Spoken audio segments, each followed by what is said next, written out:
Hi there, welcome to this week's 5x5. This is our weekly podcast and YouTube video which covers all things 5 yards through the prism of 5 interesting and or talented players who are available to scout, to buy and sell on the 5 yards game as well. We're Ali Maxwell and George Ellick, we are 5 yards ambassadors. And George, I can only speak for myself, but I hope that you'll feel the same way. There's something about the last week or so, not just due to changes in restrictions here in the UK, but I think in footballing terms as well. We're now into the crunch time, business end of the season. We've got the Euros on the horizon. We've got Champions League knockout ties coming out of our ears in the next month or so. And I'm feeling pretty good at the moment. And in 5 yards terms, that means a lot of scouting. Yeah, it's funny that you say you can only speak for yourself, given that you run a Twitter account under both of our names. So you actually often speak for me many times a day. So, and I think you can there as well, because I'm also very excited. It is getting to an interesting time of the season. Thick and fast are the key words at the moment, it seems to be. But we, are also excited, or I'm excited, speaking for you as well, about what's going on at 5 yards, because things are ticking over behind the scenes. There's going to be some pretty exciting news fairly soon in terms of developments on 5 yards. Obviously the Euros is coming up, so there could be something there as well. So make sure you do subscribe to this podcast and the YouTube channel, the 5 yards YouTube channel, to get all of the latest news first. There's nothing much we can share at the moment. I'm being a bit of a tease, but hopefully very soon. Right, when we're off air, we need to discuss the extent to which we want to allow each other to speak for each other. I'm sure you haven't been too disappointed with the thousands of followers that have come your way due to my Twitter management. But hold on, look, you don't tweet from my account, so that... I've grown the brand, George. I've grown the brand. I don't want people to think that suddenly you're my social media manager entirely. That even branches out to anyway. Let's move on. No one cares. Jack Grealish is very good. Send tweet. There you go. There's a tip for you. Look, before we get into the meat and drink of today's action, and we're going to be helped by a 5 yards scout, an analyst, one of them who sets the prices, one of those who we are essentially trying to beat in Josh Hobbs. He's going to join us in just a second to run through 3 really interesting players that he knows a lot about. But just a reminder that as March turns into April, as the days get longer, you can make hay, really, while the sun shines in the April Scout of the Month competition on 5 yards. All of the information on 5yards.co.uk, so go and check it out. But essentially, it's a way to prove your scouting chops, to rate players and put your opinions down on players. And there's prizes up for grabs as well. Everyone who finishes in the top 10 at the end of the month will win between £10 and £100 worth of 5 yards currency to spend on building their squad. So April Scout of the Month should be fresh in your mind as you listen to this. Make sure you get involved and start scouting on 5yards.co.uk. But now we're going to chat to Josh Hobbs. He prices up some of those players that we want to scout, that we want to buy and sell. It's time to pick his brains on a couple of talents. Yes, Josh Hobbs joins me. Josh is very much part of the 5 yards team. I might have been a bit unfair, Josh, when more or less introducing you as the bad guys. But for those of us who are playing the game, to a certain extent, that's what you are. Because when I'm thinking about a player in terms of adding him to my squad, and I'm thinking about how highly I rate him, what I think his potential pathway might be, which club he might play for next. I mean, these are all questions that you guys ask yourself just in doing your jobs in order to put players on the platform. But being paid to watch football, not a bad job, is it? Oh, mate, it's the dream, yeah. It's the dream. A little bit of pressure in terms of getting these things right, and knowing that all of you guys are trying to get better than me. I feel that. Especially seeing Sleepless players nights. that I price creep up and up the board of players that have been bought. The pressure's on, that's for sure, when you have the job that you do. But it's part of what makes 5 yards so great, I think. In watching and rating so many players as you have to do, I'm sure you pick up a few favourites along the way. You are a Leeds United fan. You run Leeds United podcast and YouTube channel, All Stats, aren't we? And you also basically price up the Leeds players on 5 yards. So we've got a couple of young gems in the Leeds under-23s academy system to talk about later. But even knowing you as I do through Slack and Twitter and Zoom, because we haven't been able to meet face to face since 5 Yards launched because of COVID, the one name that always springs to mind when I think of you is Tune Coop Miners, because I don't know, you just seem to be head of Coop Miners propaganda. I love him, and I have to say, I first picked up on him because of a Leeds link. The summer before this season, he was linked to Leeds. Nothing came of that, but I sort of have followed him ever since, playing for AZ Alkmaar in the Eredivisie, and he's one I'm really, really excited about. Everyone's got their sort of favourite type of player. George loves a Jack Grealish or an Ebere Eze. I like a Buendia, someone who's got a bit up in, a real footballing brain. What sort of player is Cope Miners? Because I feel like this will tell us a lot about you as a football fan as well, which type of player you really warm to. Yeah, I mean, I'm probably with you in terms of I love a Buendia type. Pablo Hernandez is probably my favourite ever. But Cope Mainers he's someone that dictates the play from deep. So he plays as nominally a defensive midfielder, but RZ they sort of operate with a double pivot, but he's definitely the deeper of the two. But the thing that stands out with him is that he's just got the most incredible left foot. The way that he strikes the ball, in terms of playing passes over the top from deep. So he'll drop into the left back channel. Owen Vindal will either invert into the middle or push on up the line. Allow him the space to just ping balls over the top for Myram Boadu, who is another incredible young talent who's also on 5 Yards. But for him to run onto, he made one of the best assists that I've seen in a very long time last season, where he played over the top of Ajax's high line, and Osama Idrissi just ran onto it and he was able to chip it over the keeper with the first touch. He does that kind of thing all the time, so he's a real weapon in that. So he can play passes through the lines, but the thing you really want to watch for with him is the big switch ball and the ball over the top. And presumably, as a defensive-minded midfielder, out of possession, he can handle himself as well. What's he like physically? Of course, in 5Y terms, we're always trying to project to the very, very top level. That's what we have to be doing, especially with Cope Miners playing in the Eredivisie, which is not a performance pay league itself. So is he going to be able to handle himself if he gets a move? I think so. So physically, big and strong. He's not really tall, but he's got height there, and he's got a proper broad upper body. And he played in his second season for RZ. He played as left centre back, so he's quite combative in his style. Very aggressive in going to win the ball. When he has it himself, he's not going to be knocked off the ball easily, and he's not afraid to get into physical duels with forwards, or especially your sort of tricky number 10s. They're going to sort of struggle with him because he can just force them off the ball quite easily. Crucially, in 5 Yards terms, the value, because that's really what it's all about.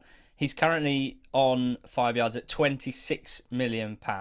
Of course, the value is 5 Yards' prediction of their future performance pay in their careers. You guys have to think about all the things we do when we're thinking about buying players in terms of their future. We always ask people about next steps for the players that they talk about when they come on 5Y5. What do you think is realistic? What do you think is a best case scenario, a worst case scenario as well, I guess? Yeah, so it's an interesting one with him, because I know where I want him to go, because I want him to sign for Leeds. But I'm thinking that He definitely has Champions League potential already. He's been playing well in the Europa League for RZ. Napoli is a name that's been floated for him a few times. I could see him in a team like Leicester, actually, and I think he would really thrive, particularly, as I was saying, with that ability to ping the ball over the top. Obviously, we know Vardy flourishes on that. He might be coming nearer to the end of his career, but I think Iheanacho, Harvey Barnes would also flourish on that. So I feel that would be a really good move for him, and I think he would fit perfectly. And he's been linked to Leeds United. No chance of him joining your lads? Well, I would love it to happen. I just, as we said on Orta's list, we wonder exactly where he would fit, because really he's probably would want to play where Calvin Phillips plays for Leeds. And although I think he's a better passer than Calvin Phillips, I think Phillips has that defensive side of the game sewn up. Well, I mean, if Bielsa wanted to go full vibes, well, not that he hasn't already, then maybe we could get Coop Miners as the left centre back, with Phillips dropping in, all sorts of rotations. I'm sure he could help take Leeds to the next level. So Coop Miners, brilliant to hear about him. He's certainly someone that I'm going to be checking out a little bit closer, not least because, you know, if it's a Buendia type that I really love, I think my sort of secret love are players like Christian Bielik and Zach Viner in championship terms, and it sounds like Coop Miners is a bit like this as well, who have the versatility and the physical, sort of defensive skill set to drop into defence if needed. Just to say as well, if I don't say this, it's important. He gets so many more goal contributions than your average defensive midfielder, which for 5 yards players, you really want that. So he does take penalties. So he scored 7 penalties, and if he moved, he might not take penalties anymore. However, he's still scored 8 non-penalty goals this season and got 5 assists. So if you take penalties out of the equation, that's still 0.48 goal contributions per 90 in the Eredivisie. How that might translate to a bigger league,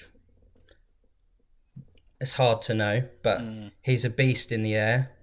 So from corners, he takes set pieces, has an incredible delivery, so I think he'd get assists. Has a cannon of a left foot, so he's worth having in as a sort of as someone who gets PP that you might not expect. What's not to love? Next up, we've got 2 Leeds youngsters, and I know that this is part of your remit as a 5-yard scout, so I'm really interested to hear more about these guys, not least because they both originally came from current EFL teams' academies. Joe Gelhardt from Wigan and Sam Greenwood from Sunderland, and I want to talk about them individually, but I think it's worth having them both in our mind as a pair as we hear what you have to say about them, because in 5 yards terms, what's interesting to me is Greenwood 19, Gelhardt 18, both attacking players. Greenwood up at 13 million on 5 yards and Gelhardt at 30 million, 3-0 versus 1-3 million. So just interested to hear about the reasons behind that sort of disparity, so we can get a better idea of how you guys work, how the pricing works. But let's just start with Gelhardt, because I've seen a bit of him when he got some minutes for Wigan's first team in the last 18 months or so before getting the move to Leeds. And you have to be very careful with player comparisons, but there's one of the things we love about our 5-yard scout reports is asking people who players have shades of, and it doesn't mean they're going to be as good as that player, but you can normally find a half-decent comparison if you look hard enough. And for Gelhardt, it's almost unavoidable to think of a young, left-footed Wayne Rooney, isn't it? There are some similarities, for sure. I can't get away from it from myself. So, I'm not surprised that all the users who write reports are saying the same thing. He's got that very similar body shape where he's short and stocky, but at the same time he's got like electric acceleration. He can shift the ball so quickly out of his feet and create space to shoot. And when he does, he hits the ball with such power. And he's just like, he's a precocious young talent, I think. And I think it's impossible to shake the Rooney thing. And the fact that he's also a Scouser just sort of completes it. Okay, so let's hear a little bit more about what Sam Greenwood's game is like. What sort of profile does he have as a player? Because, I mean, also an attacking player, and just purely looking at his record for the England under-17s, which is a few years ago now, a half-decent goal scorer as well. Yeah. So Greenwood is a little bit more technical, whereas Gelhardt is sort of explosiveness and power. Greenwood's sort of touch, close control, swivel his hips and turn away from pressure really quickly. He's incredible with both feet. So Nice. I don't know if you remember, Lewis Baker was famous for taking free kicks with his left and his right foot. Yeah. Greenwood also does that. Wow. Scored an incredible free kick the other day, which you can watch all the Leeds under-23 games on YouTube. And I thoroughly recommend going to watch the last one just purely for Sam Greenwood's free kick. And do Gelhardt and Greenwood play in the same side together? And if so, what sort of roles and positions? So they've sort of interchanged over the season. So at the start of the season, Greenwood was the number 9 and Gelhardt was playing as the 10. And they've swapped in the second half of the season. I think that the idea is to make them both as rounded as possible, I think, as forwards. I think Greenwood hadn't really played the midfield role before, whereas Gelhardt sort of came through more as an attacking midfielder. Mm-hmm. So it's interesting to see that. And Greenwood actually made his first team debut in the terrible loss against Crawley, but he came on in attacking midfield. And there's only, I'm looking now at their dates of birth. January 2002 for Greenwood, May 2002 for Gelhardt. So we're talking same school year in UK terms, only 4 months difference. And now the tough question, I suppose, there's quite a big gap between them in terms of their price on 5 yards. Talk me through why we would have Gelhardt at 30 million as, one of the more expensive under 19 strikers on 5 yards, and Greenwood, less sure on his impact at the very top level of the game. Yeah, I have to say, actually, when I went and checked this before we came on, I did sort of catch myself thinking, I didn't think that they would be that far apart from each other. But yeah, it does sort of tell you that my instinct for Gelhardt is that he will be in and around the first team next season. He's been on the bench a lot of times this season and not really looked close to getting on. Greenwood played in the FA Cup very briefly, but he hasn't been in a matchday squad in the Premier League. And I think when you watch them in the under-23s, Gelhardt looks like he shouldn't be playing at that level. Like he looks, although he's still short, he looks like a man playing amongst boys. Whereas Greenwood, I think there's still a little bit of refining to be done there. I could see him having an EFL loan next season, and then maybe coming and pushing into the squad the season after. But I think there's lots of questions around what Leeds are going to do with the attack next season. Will Tyler Roberts still be around? How's it going to work with Rodrigo? We know Patrick Bamford is the clear number 9. But could Gelhardt be that player to provide those backup minutes? I would be really interested to see that, and I rate him so highly. So it would be really, exciting to see that happen. I think my hope for that, as much as anything, could be why his price sits that high. There you go. Well, I mean, in fairness, there's one really good scout report on Gelhardt on site at the moment by Paddy Gunn, and he has Gelhardt's potential at 85, which is Champions League level. That just shows that it's easy to chuck around that sort of potential, but Paddy's scout report is really detailed, really, really impressive, and I think it's worth a read because, it's not just you coming in with some Leeds hopes and dreams, as you say. I noticed that there are 2 scout reports for Greenwood as well, and his combined sort of potential for those 2, I think is sort of mid-70s, so a good 10 ticks lower than Gelhardt. So to be fair, Josh, those who are scouting these players exclusively on 5 yards are kind of in agreement with you that Gelhardt, as the young left-footed Wayne Rooney, dare we say it too often, and Greenwood maybe with a little way to go still in terms of development until he gets close to top level football. But brilliant to chat to you about all 3 of these players: Coop Miners of RZ, Joe Gelhardt, and Sam Greenwood of Leeds United. It's been a pleasure, Josh, myself, and all the listeners, and George as well.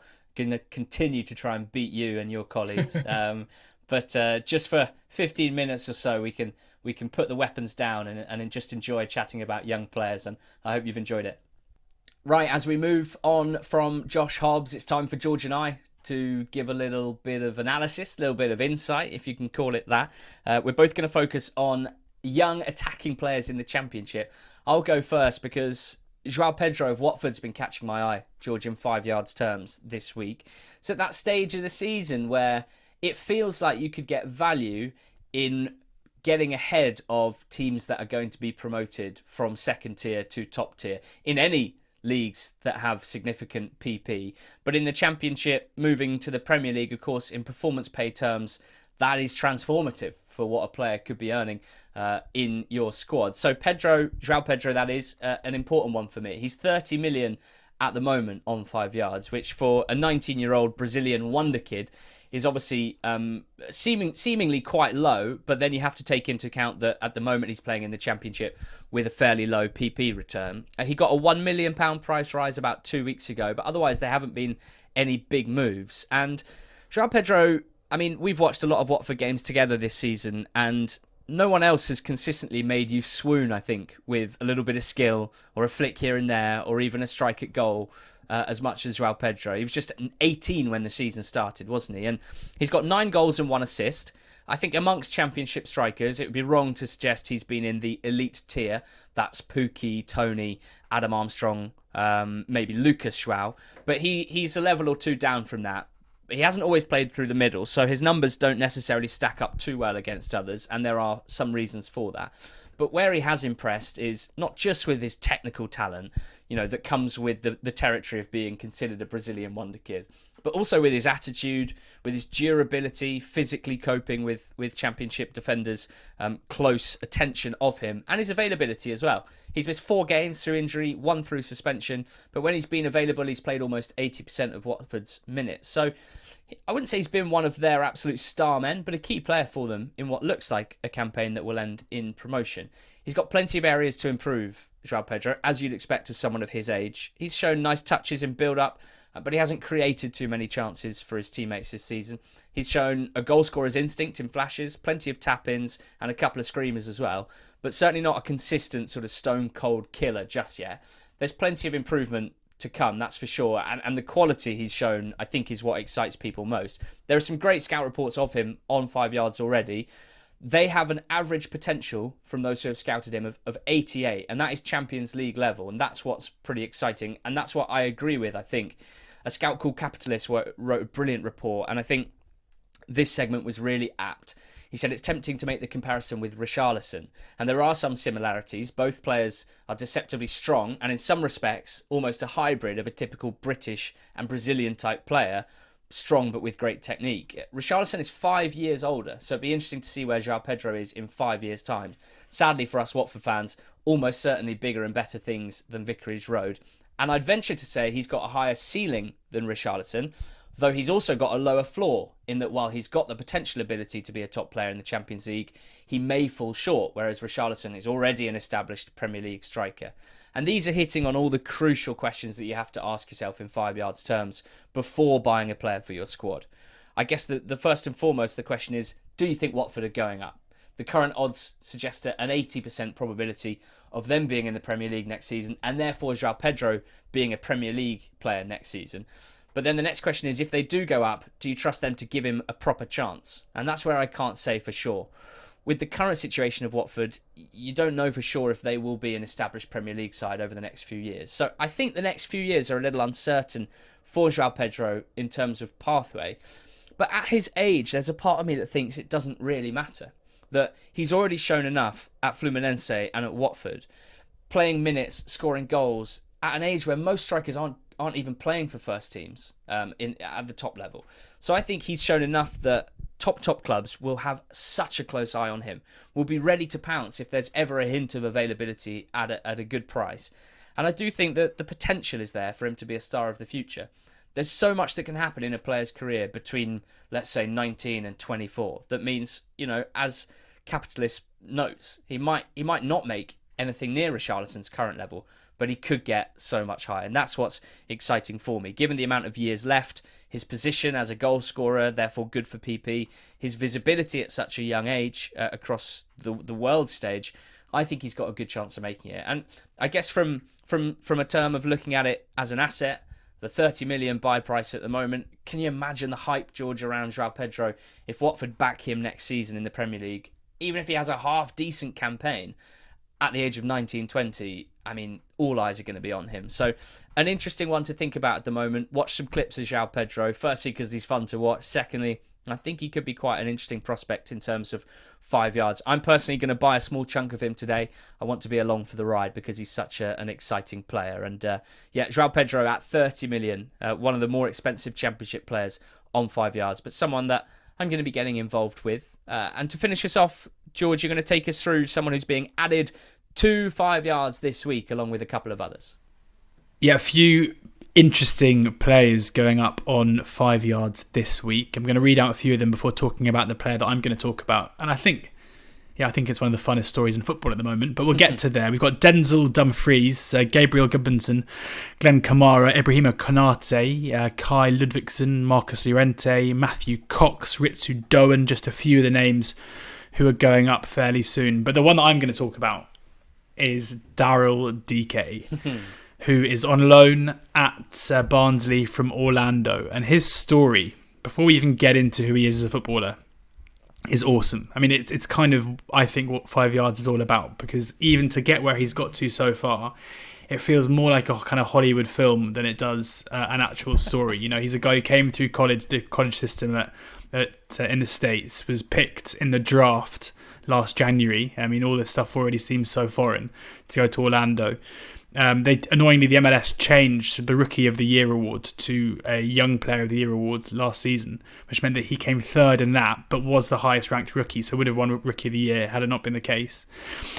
He is of Nigerian descent, and interestingly, I was reading an article this morning saying that naturally, because he is an incredibly quick and strong, he's built basically like a linebacker in American football, and apparently everybody throughout his education wanted him to play American football, trying to get him involved.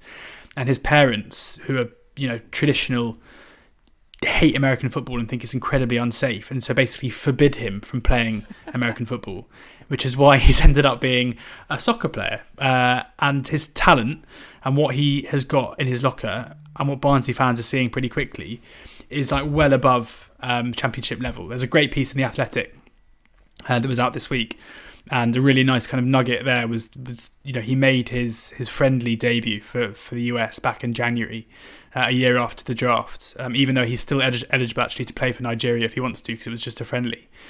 But coming on in that game gave him enough, gave him what he needed in order to get a UK work permit. So there's a thing about the Barnsley, member of the Barnsley board watching the game and knowing as soon as DK came on that he was going to be able to finally land his man. And what he's done since has been pretty incredible. He scored one of the best goals of the season in the EFL against Birmingham, where he kind of fired it into the near corner from kind of wide, just outside the box on the right hand side. He has a ferocious strike. He hits the ball unbelievably hard. He's got legs built like absolute tree trunks, as well as people showed, and a lot of his teammates have spoken about how he can just hit the ball incredibly hard. He is quick. As I mentioned with the NFL comparisons, he's strong. He's 20 years old. There's been a lot of talk about rumours linking him to an unnamed top 6 Premier League club. There are some assumptions that this is Everton, in which case they're taking top 6 as being the literal top 6 in the Premier League rather than the fabled Big 6. Yeah, if that exists anymore. And you can see why. He's said to have a $20 million release clause at Orlando.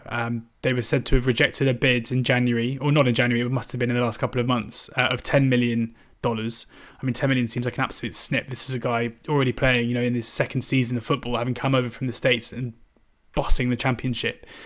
I just think he's incredibly exciting. Such a good footballer, such a fun story, and somebody whose career you can follow and back for the coming seasons would be just a really exciting project to undertake, because he could go basically anywhere. He's got the world at his feet, as we say. It's been a pleasure to watch him. The only disappointing thing for me is that his loan at Barnsley actually runs out at the end of April. So if he's going to, he's been a key part of this run of Barnsley form that's going to probably get them into the playoffs now.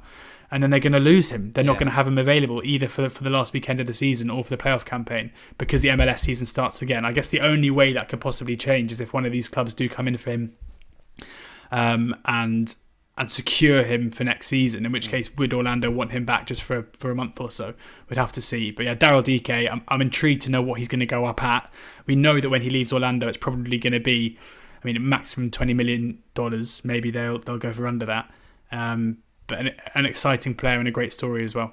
Yeah, as you mentioned, a fair few players going up on 5 yards this week. So get scouting, get buying to your squad if there's any that you like the look of. I'm going to be interested in Matthew Cox. He's a young Wimbledon goalkeeper who's already part of the England under-19 setup. He's so young that in goalkeeping terms, it's hard to know exactly when we'll actually see him playing first-team football for Wimbledon, whether potentially he might get poached before he even plays, which sometimes happens with young goalkeepers.